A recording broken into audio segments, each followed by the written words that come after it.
Welcome back, my friends, for another fun reloading video. Today we're going to be discussing whether or not your range pickup brass is safe to reload. Will it fire form? Will it crack? Will it blow up? What can we use? And what we can't use. So if you've been on any sort of reloading forum for any amount of time, you've seen this question come up probably several times and not even noticed it. A new guy will come in and say, my shoulder has a dent in it, I've got a little ding in the body over here, can we reuse this one to reload? And most of the time they're talking about like some dents in the shoulder from using too much lubrication, or maybe one over here where it hits the brass deflector. But other times we have cases where they might have been stepped on in a gravel pit, they might have been ran over by a truck. Who knows what happens to some of this stuff, but we're going to take a look at some of them and see if we can reuse them. And since you're always inspecting your brass when you pick it up and get back from the range and sort it, and then you're going to use it and resize it, you're always inspecting your brass and your case head and your necks, and you're looking for cracks and so on and so forth. So we'll just take a look at about 20 pieces here, and we'll see some things that we should discard and some things that would actually end up working for us, even if it looks like crap. So once we sort through those, I'll go ahead and actually load these up, and then we'll actually take them to the range and see how it groups. So we'll just take a quick look at some of these, and I'll point out some things that we should be looking for. I've been collecting these over several months of just collecting brass from the range to find some different situations you might see. So I've already decapped some of them, and then some of them we're going to do as well. But here was one that I decapped, and it actually just kind of pushed through the bottom of the primer and left the ring of the cup stuck in the pocket there. So although we could probably pick this out with some needle nose pliers or something, this is one that I would discard. Here we have a couple examples with some split necks. Now, at just a quick look, if you're like just staring at the case heads, looking at the head stamp,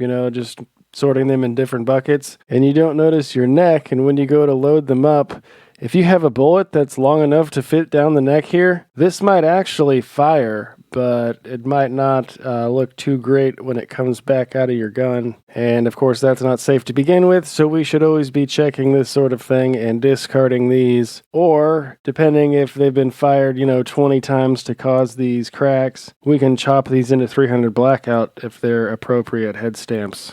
Here we have a couple examples of some brass deflector action. This is probably some of the most common stuff you'll see on a lot of 223 brass from the range. Depending on lots of guns' gases, if they're overgassed, they'll come and smack them really freaking hard, or they'll just kind of barely ding off, so that's why you'll see it varying from gun to gun. And although this is extremely common, don't just stare at that and then toss it into the bucket. Make sure to check your case mouths and case heads as well for other stuff. For example, this one got stepped on or pinched somehow, and that should size right out. And depending on how hard that brass is creased there, it could just split on you when you try to either seat your bullet or size it. This one you can see got kind of tucked in a little bit, probably off a piece of gravel. We're just going to stick some needle nose in there and sort of bend them out. This piece has sort of an odd, maybe a hydraulic sort of indention somehow. Maybe it got fired in the chamber with a piece of sand stuck to it or whatever that is. This one might have been stepped on or something and a pebble went into it. As long as you don't see a crease or kind of like a fold or a slit, a cut, that should fire form out just fine as well. Sometimes right around your neck, you'll also find sort of a small indentation there. Those should be fine, but just keep an eye on those because that could cause cracks early on as well. I found this random case that someone used CFE pistol,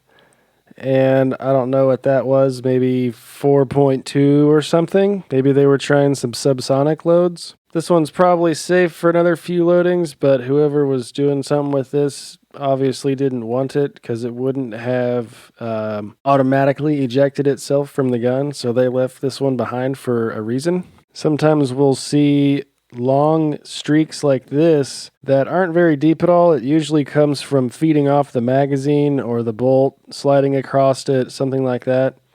So as long as that's not too deep and you can't really dig anything into it. It's not getting any material out. This piece has a combination dent and scratch, but those aren't deep enough to do anything, I don't believe, so we're going to go ahead and load this one up as well. Okay, what about the really horrible stuff? This one clearly got smashed into some gravel, but that should not really cause an issue. Now, this is a pretty unique pattern. I don't know which gun it comes out of, but I see it all the time in 308 brass. So if you know which gun this comes out of, let me know. I've always wondered, but I think they're safe to go. I've resized a few before. This piece here got smashed pretty good, and it's got a couple scratches here, but it's not very deep at all. It just looks pretty violent. So we're going to go ahead and give this one a shot. These two here, just more gravel and more dents. And then something like this is probably your worst case scenario. I don't know if I want to try and get this stuck in my sizing die or not. I'm going to see if we can get the universal decapping die to go through it and punch out the primer. So I've got my 20 cases here all sprayed down with some one shot and ready to be sized. But first I'm going to punch out the rest of the primers so we're not doing too much work on our already weakened brass as we're sizing it. So I said on a few of them we'll take some needle nose pliers and just kind of press or fold the neck back out a little bit, and now we can see that's a little more rounded and we shouldn't have any creases when we go to size that. And here's another one we'll do real quick.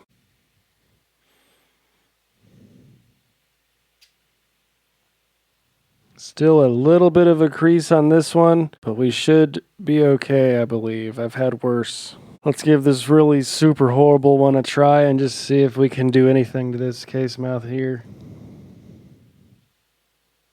Ooh, actually, I think we just cracked it. There we go, right on the shoulder. We have cracked this one, so it's no good. We will just toss this one and move on. So we're down to 19 shots, and that was our worst one actually, so I'm pretty sure we're going to have a 100% success rate from here on out. I could be wrong though, so let's see.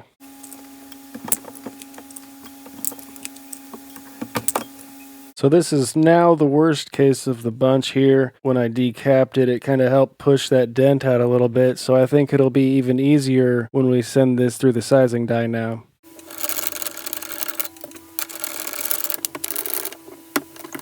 Now that we've got our dies switched around and everything is decapped, I'm going to go ahead and size these real quick, and then I'm just going to wipe off the lube with a towel.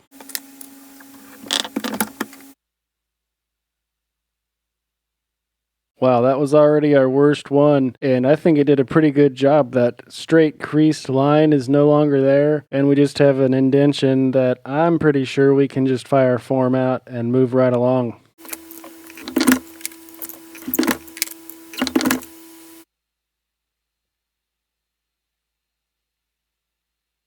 Here we can see our expander ball doing just perfectly. However, we still have this sort of sag here, so we will have neck tension to hold a bullet, but whether or not our crimp will work or any of that fun stuff, we'll have to see.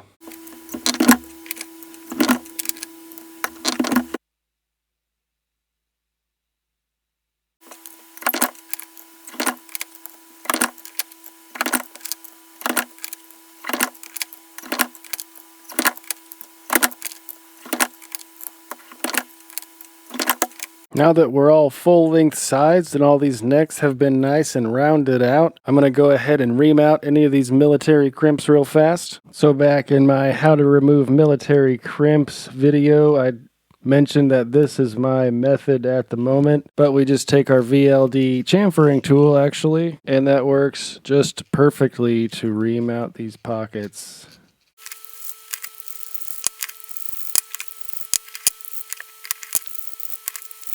So all of our pockets here have been reamed out, and we are ready to trim, chamfer, and deburr.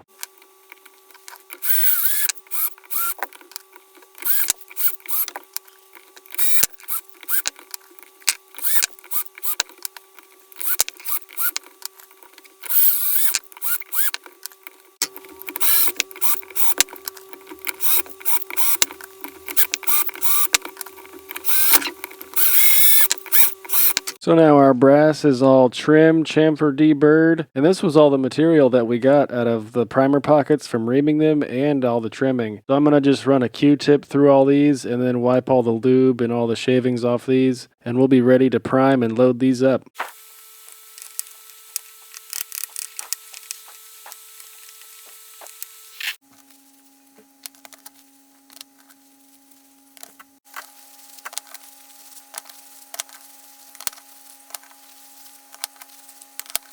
So here's our 19 cases, all 100% ready to go, except there's only 19, so my OCD made me get one of these out of the bucket of ready to load brass. So now we have 20 pieces and we are going to prime. Today we're using the CCI number 400 primers. I'm not doing any crazy max pressure loads, so I don't need a harder cup. These are going to ignite my H335 just fine, so we're going to go with the 400s here. Here's a nice little close-up if you've never seen these guys before. So now is a great time to whip out our match grade tactical operational primer flip tray here from MTM.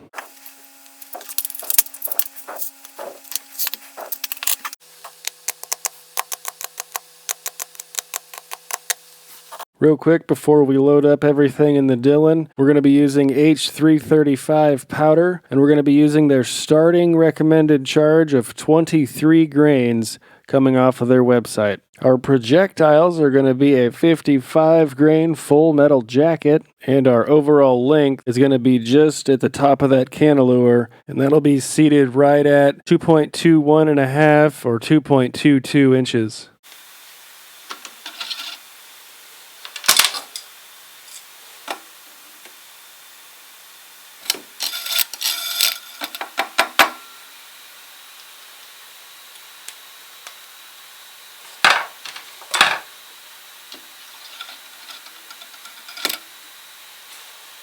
So we've got our primer tube loaded up, we've got our powder measure dialed in, our seating stem set to our 2.22-ish, and we have our crimp set as well. So I'm going to knock out these 20 rounds here, and I will let you know if anything strange is happening. And just real quick, we're going to verify our powder charge here of 23 grains. Crappy digital scale reads 23.1, so I think we're close enough for the purposes of this video.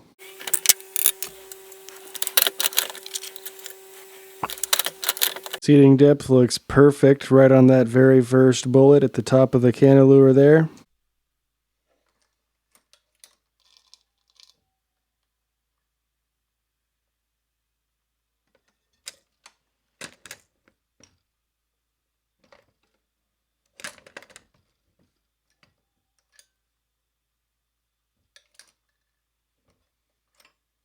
And a quick look at the crimp here, just sort of a medium tension or whatever the hell that means.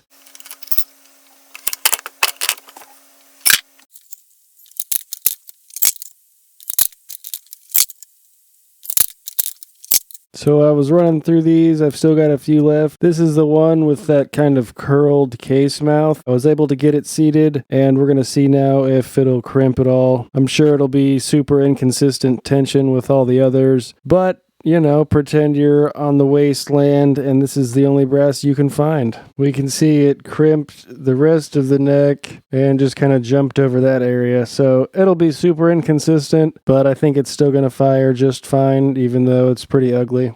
And we're just moving on to our last one now. No major issues yet.